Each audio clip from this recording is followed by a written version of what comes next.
থাকতে পারে, নিজেদের মধ্যে ভুল বোঝাবুঝি থাকতে পারে, কিন্তু তারেক রহমান সাহেব প্রতিটি নেতা কর্মীর প্রতি আহ্বান জানিয়েছে দলের পক্ষ থেকে যাকে মনোনয়ন দেওয়া হবে তার পাশে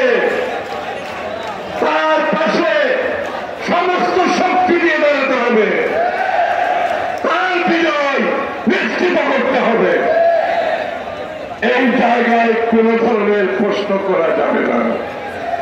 এটা আমাদের ভবিষ্যৎ বাংলাদেশ, ভবিষ্যৎ বিএনপির জন্য অনেক বড় পরীক্ষা।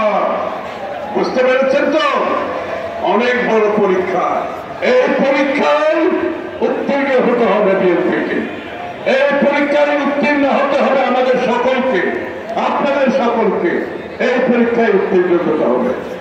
আমাদের 7ই নভেম্বরের স্পিরিট থেকে যেটা আমি একটা কথাই বলবো, 7ই নভেম্বরে যেভাবে সমস্ত জাতি ঐক্যবদ্ধভাবে বাংলাদেশের শত্রুদের মোকাবেলা করেছে, গণতন্ত্রের শত্রুদের মোকাবেলা করেছে, বাংলাদেশের স্বাধীনতার সার্বভৌমত্ব বিপন্নকারীদের মোকাবেলা করেছে, আজকে আবার সময় এসেছে ঐক্যবদ্ধভাবে যারা গণতন্ত্রকে বাধাগ্রস্ত করতে চায়, ঐক্যবদ্ধভাবে যারা জনগণের নির্বাচনকে বিলম্বিত করতে চায়, যারা জনগণের নির্বাচনকে বাধাগ্রস্ত করতে চায়, যারা বাংলাদেশের মানুষের মালিকানাকে বাধাগ্রস্ত করতে চায়, যারা ষড়যন্ত্রে লিপ্ত আছে, আবারও 7ই নভেম্বরের স্পিরিটে সবাইকে ঐক্যবদ্ধ হয়ে